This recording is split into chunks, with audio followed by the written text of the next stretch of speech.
Dawn league تو میرے نزدیک اس وقت سے ڈرامہ تھا، لیکن آپ کا کیا خیال ہے اس کا تخلیق کار کون تھا اس ڈرامے کا؟ میں یقین سے تو نہیں کہہ سکتا، کسی پہ الزام لگانا بھی مشکل نہیں ہے، لیکن یہ ضرور ہے کہ اس کو بنیاد بنا کے جو کھیل رچایا گیا نواز شریف کے خلاف، اس سے یہ لگتا ہے کہ اس کھیل کے کھلاڑی جو تھے وہ کہیں نہ کہیں اس میں شریک تھے۔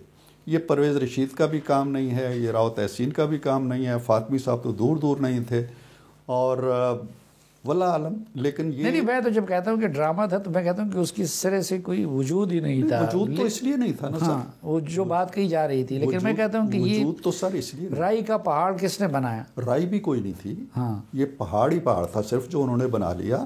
دیکھیں، اگر یہ بات ہوتی ہے کہ جی نان سٹیٹ ایکٹرز جو ہیں یہ ہمارے لیے مسائل پیدا کر رہے ہیں، یا فلاں بمبے اٹیکس کا یا فلاں اٹیکس کا جو مجرم ہیں ان کا ایکسپیڈائٹ کریں کیس، ہم پہ دباؤ پڑ رہا ہے، جو اب کر رہے ہیں یہ کرتے رہے ہیں، اب بعد میں خود بھی کہتے رہے ہیں۔ اگر یہ کہی گئی ہیں اور یہ کہی گئی ہیں باتیں، کوئی نہیں مکرتا، یہ کون سا ڈان لیگز تھا؟ اگر یہ خبر چھپ گئی ہے وہ حقیقت میں مبنی خبر تھی، کوئی ایسی چیز نہیں تھی اس میں اندر۔ وہ باتیں بعد میں بھی ہوتی رہی ہیں، خود وہ لوگ بھی کرتے رہے ہیں، لیکن اس کو استعمال کیا گیا، اس کو اتنا زیادہ استعمال کیا گیا اور اس کو ہاون دستے میں کوٹ کے وہ میاں صاحب کے اوپر وہ کالک کی طرح تھوپ دیا گیا۔ میاں صاحب پھر بھی برداشت کرتے رہے۔ پھر ایک میٹنگ ہوئی صافی صاحب جس میں انہوں نے کہا جی کہ اناف از اناف، میں یہ برداشت نہیں کر سکتا، اگر آپ اجازت دیں تو بڑی دلچسپ سٹوری ہے یہ۔ جی جی۔ تو 8-10 لوگ تھے، بیشتر نے رائے دی جی کہ نہیں ابھی بھی نہ کریں، یہ اس ڈان لیگز کو ریجیکٹڈ کو ابھی کوئی 10 دن ہو گئے تھے اور واپس نہیں لے رہے تھے، یہ ہم نے سارے اقدامات کر لیے۔ خیر میاں صاحب کچھ دل برداشتہ ہوئے کہ ان کی بات نہیں مانی جا رہی، وہ کہہ رہے تھے جی کہ میں ایکشن لینا چاہتا ہوں، میں اسٹرانگ اس کے اپنا بیان جاری کرنا چاہتا ہوں۔ جب وہ جانے لگے تو سارے چلے گئے سلام کر کے، مجھے انہوں نے روک لیا، مجھے اندر لے گئے ڈرائنگ روم میں، کہنے لگے صدیقی صاحب اس طرح بات نہیں چلے گی جس طرح یہ لوگ کہہ رہے ہیں، نہ میں نوکری کر سکتا ہوں اس طرح کہ وزیر اعظم کے منہ پہ اتنی بڑی کالک ملی جائے کہ تم نے جو کو کہا ہے ہم پاؤں کی ٹھوکر پہ رکھتے ہیں، یہ الفاظ تھے ان کے، اور میں بیٹھا رہوں تو آپ ایک بیان لکھے۔ خیر میں نے بڑا رجسٹ کیا، پھر انہوں نے بیان، فواد بھی تھے، انہوں نے ایک بیان لکھوایا اور بڑا شدید بیان تھا کہ جی میں برداشت نہیں کر سکتا، ہم یہ کریں گے وہ کریں گے فلاں کریں گے۔ کہنے لگے جی یہ اس کو ٹائپ کروائیں اور مجھے دکھائیں۔ میں نے اپنی سی کوشش کی لیکن وہ نہیں مانے۔ فواد کے کمرے میں جا کے ہم نے کمپوز کرایا اور یہ انہوں نے کہا جی کہ مجھے دکھا کے جاری کریں کہ کہیں یہ نرم نہ کر دیں اس کو۔ اچھا، وہ خیر ہم نے اس کو کرایا جی۔ میں نے فواد سے کہا یار کیا کریں، فواد کہنے لگا اگر آپ کی بات وہ نہیں مان رہے تو وہ نہیں مانے گی کسی۔ اینی ہو ہم نے ایک ڈرامے کا لفظ آیا تھا، ڈرامہ ہم نے کیا۔ بیگم صاحبہ کو میں نے پیغام دیا جی کہ آپ آ جائیے گا جب میں اندر آؤں گا۔ میں اندر گیا، میاں صاحب بدستور غصے میں پڑھ کے کہنے لگے ہاں ٹھیک ہے کر دو۔ میں نے کہا سر ایک دن اور دے دیں، کل شام تک ویٹ کر لیں۔ بیگم صاحبہ نے کہا جی کہ دیکھو بار بار صدیقی صاحب کہہ رہے ہیں تسی انہوں دی گل کدی نہیں موڑی، تسی ایک دن اور صبر کر جاؤ کی فرق۔ کلثوم نواز صاحبہ کی جی ہاں آپ جی مرحومہ جی۔ اچھا، تو بھی نہ مانے، غصے میں آ کے اٹھ کھڑے ہوئے۔ وہ کہنے لگے اچھا تسی جو مرضی کرو، جو دل چاہو کرو۔ اندر چلے گئے تو میں نے جو دل چاہو پھاڑ کے پھینک دیا، اور بیگم صاحبہ سے میں نے کہا جی یہ باپ انہیں سنبھال لیں۔ میں نے شام کو باجوہ صاحب کو میں نے کہا جی کہ یہاں معاملات یہ ہیں، میں کوشش کر رہا ہوں کہ یہ آگے بات نہ بگڑے لیکن بگڑنے والی ہے، آپ کچھ کر سکتے ہیں تو کریں۔ اگلے دن خیر وہ آئے اور اس شام تک پھر معاملات ٹھیک ہو گئے، وہ ٹویٹ واپس ہو گیا۔ لیکن کہنے کا مطلب یہ ہے کہ وہ حتی الامکان کوشش کرتے ہیں کہ معاملہ نہ بگڑے۔ لیکن یہ راحیل شریف صاحب کے ساتھ کیا بگاڑ تھا؟ دھرنے تو 2014 میں ان کے دور میں ہوئے، لیکن بظاہر تو راحیل شریف صاحب اور بیان صاحب کا کوئی تنازع کھل کر سامنے نہیں آیا۔ اس میں صافی صاحب دو چیزیں تھیں بڑی۔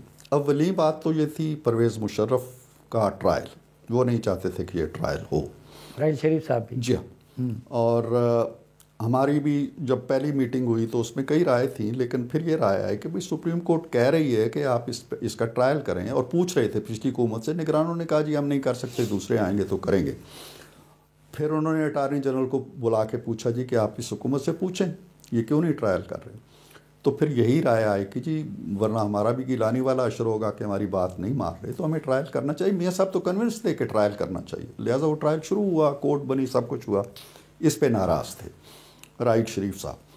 دوسری وجہ تھی کہ وہ ایکسٹینشن کے لیے بڑی بےتابی کا اظہار کر رہے تھے راحیل شریف صاحب۔ مجھے ایک دن میاں صاحب نے بلایا، وہ گلگت جا رہے تھے صبح، میں ان کے ایسے ہی ہم بیٹھ گئے تو بڑی کہانیاں لمبی چوڑی بات کہنے لگے، صدیقی صاحب میں تنگ آ چکا ہوں، میں چاہتا ہوں کہ میں کوئٹ کر جاؤں اور گھر جا کے آرام کروں، کوئی اور آ کے حکومت سنبھال رہی ہے۔ میں نے کہا یہ ہوا کیا ہے؟ کوئی آدھ پون گھنٹہ وہ انہی باتوں میں لگ رہے، اور اٹھتے کہنے لگے کہ ایکسٹینشن، ایک لفظ بولے وہ صرف ایکسٹینشن۔ تو ایکسٹینشن کا بڑا پریشر تھا ان پہ، آخر وقت تک رہا۔ پھر ایک ٹائم آیا کہ راحیل شریف صاحب نے خود انہیں جا کے کہا جی کہ آپ مجھے ایکسٹینشن دیں۔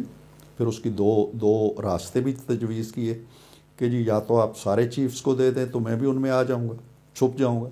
اچھا ہاں جی، اور دوسرا یہ ہے کہ مجھے آپ فیلڈ مارشل بنا دیں تو آٹومیٹیکلی میرے 2-3 سال بڑھ جائیں گے، لیکن نہیں ہوا۔ پھر ایک رائے ونڈ میں میٹنگ ہوئی، 3-4 بندے تھے ہم اس میں میاں صاحب نے کہا جی فائنلی آپ ان کو، عیدی کا جنازہ تھا، عیدی مرحوم کا، تو راحیل شریف صاحب بھی گئے ہوئے تھے، ہمارے بھی کچھ لیڈر تھے۔ ایک لیڈر کو انہوں نے کہا جی کہ آپ لوگ بہت دیر کر رہے ہیں، جلدی سے فیصلہ کریں۔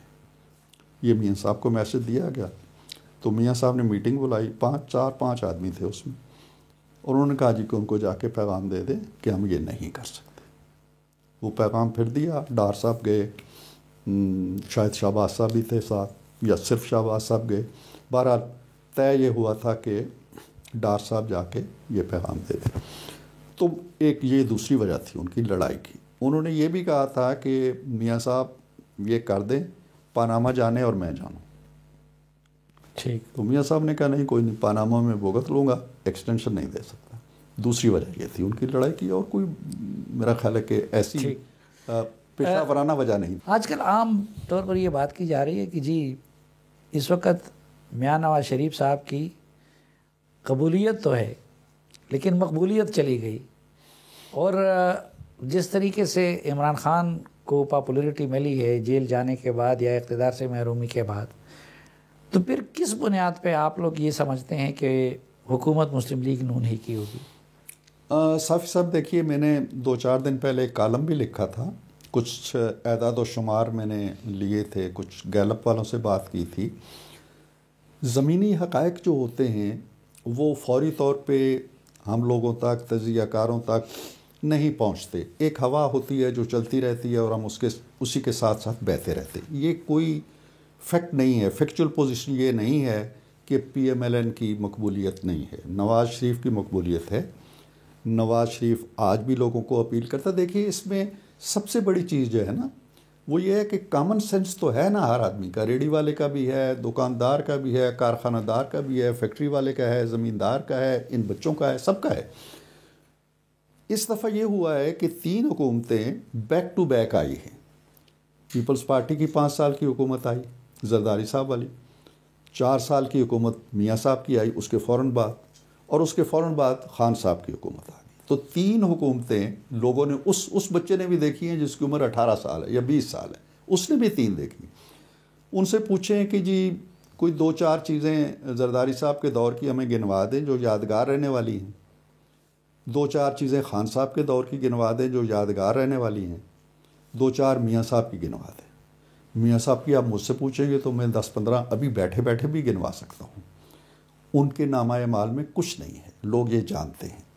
پاکستان کے اندر شمال، مشرق، جنوب، جہاں بھی آپ چلے جائیں، اگر کوئی ترقی کے آثار ہیں، کوئی موٹر وے نظر آئے گی، کوئی کارخانہ نظر آئے گا، کوئی فلائی اوور نظر آئے گا، کوئی بلو ٹرین، یلو ٹرین، کوئی چیز نظر آئے گی، وہ بجلی کے کارخانے نظر آئیں گے، وہ میاں صاحب کی دین ہے۔ 4 سال کے اندر اس شخص نے 13,000 میگا واٹ بجلی دی۔ لوڈ شیڈنگ کا آپ اس میٹنگ میں تھے، ابھی انہوں نے حلف بھی نہیں اٹھایا تھا تو وہ کتنے کین تھے کہ دہشت گردی ختم ہو۔ یاد ہے نا ایئرپورٹ پہ ایک میٹنگ ہوئی تھی، آپ بھی تھے، میجر عامر صاحب تھے، میں تھا۔